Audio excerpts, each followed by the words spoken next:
Asy'ari dari Aswaja, saudara. Padahal Wahabi ini baru lahir abad ke-12. Aswaja udah ada dari awal, saudara, dari zaman salaf. Kok bisa yang lahir belakangan mengeluarkan Asy'ari sebagai as-sawadul a'zam, mayoritas muslimin terbesar di dunia? Tidak ada satu dunia Islam pun yang nggak ada Asy'arinya, sudah. Kok bisa-bisanya mereka keluarkan dari Aswaja? Nah, ini gara-gara sikap ulama Wahabi seperti ini, sengaja atau tidak sengaja, ini menularkan kepada Wahabi yang ada di Indonesia. Mari kita lihat. Saudara, Wahabi Indonesia menghujat Asy'ari. Satu, saudara, saya tuliskan namanya Yazid Jawas.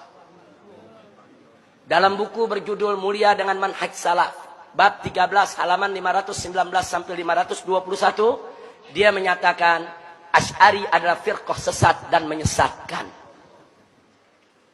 Saya tidak fitnah, ada bukunya, dijual.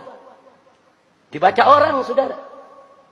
Baik, yang kedua, kita masukkan lagi, saudara. Abdul Hakim Abdad. Saudara, dalam buku Risalah Bid'ah, bab 19, halaman 295, mengatakan, Asy'ari adalah firqah bid'ah. Berani betul dia membid'ahkan kaum Asy'ari, saudara. Asy'ari ini mayoritas terbesar di dunia, saudara. Baik, yang ketiga, kita lihat, saudara, yaitu Hartono Ahmad Jaiz. Dalam buku Bila Kiai Dipertuhankan, halaman 165 sampai 166. Dia mengatakan Asy'ari bukan ahlus sunnah yang dibawa imam yang 4. Dia tulis ada dalam bukunya. Saya tanya, ini hujatan bukan buat Asy'ari? Hujatan. Kita dianggap bukan ahlus sunnah. Bahkan dianggap sesat, ahli bid'ah. Kemudian yang keempat, Mahrus Ali, ngaku mantan pengurus NU, saudara. Dia mengarang lebih dari 10 buku. Isi bukunya, saudara, menghantam habis amaliyah kaum Asy'ariyah dari kalangan NU.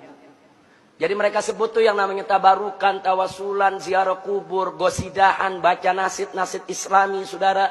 Itu semuanya penyakit TBC. T-nya tahayyul, saudara, B-nya bid'ah, C-nya khurafat. Dia kasih istilah. Jadi Asy'ari ini di Indonesia, ini sudah mengidap penyakit TBC. Nah, penyakit TBC itu penyakit tahayyul, penyakit bid'ah, dan penyakit khurafat. Ada dalam bukunya. Saya beli bukunya, saudara. Ada 11 buku yang saya beli, karangan dia. Saya baca semua. Cuman jangan saya baca, nanti saya dituduh Wahabi ya. Baca aja kan boleh untuk mempelajari. Baik, kita punya. Ini bukunya semua, ini yang kita tuliskan di sini kita punya. Saya nggak berani tuliskan di sini kalau saya nggak punya, saudara. Nanti begitu dituntut, mana bukunya? Saya nggak punya.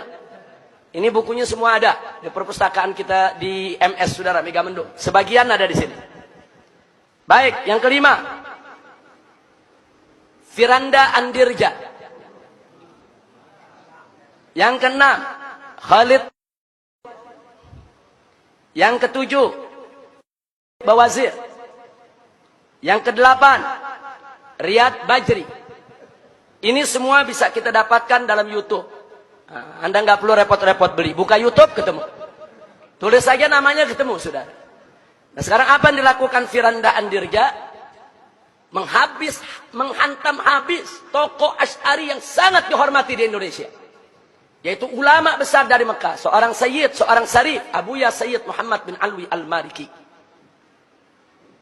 Dia hantam habis, saudara. Dia tentang semua, bahkan soal cium tangan dia musyrikan, sudah. Silakan dengarkan ceramahnya di YouTube, sudah. Nah, baik. Nah, ini yang baru-baru ini ramai menggugat Sayyiduna dan Minal Aidin. Urusan Minal Aidin yang banyak diamalkan kaum Asy'ari di Indonesia digugat-gugat. Minal Aidin bid'ah lah, enggak nyunnah lah. Saudara.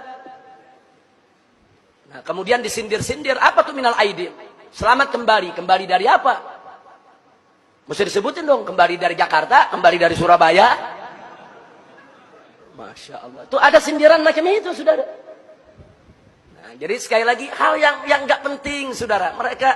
Mereka korek, akhirnya timbul perdebatan di mana-mana dan bisa mengantarkan kepada perpecahan. Jadi sekali lagi, hal yang nggak penting, saudara. Mereka korek, akhirnya akhirnya timbul perdebatan di mana-mana dan bisa mengantarkan kepada perpecahan. Ini yang belum lama ini rame, saudara, mengatakan kaum Asy'ari itu kalau ba'da sholat tuh baca-baca selawat, saudara, itu lagi nyanyi itu. Itu lagu ba'da maghrib namanya. Masya Allah, kenapa usil? Kalau mereka nggak mau zikir bersama, ya nggak usah zikir bersama.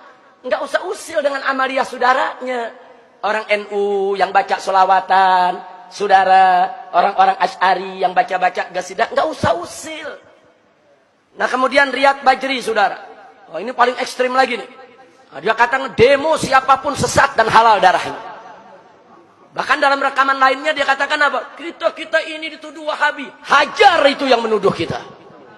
Jangan datang itu, ngapain kita datang itu kiai-kiai mereka, kita hajar habis mereka.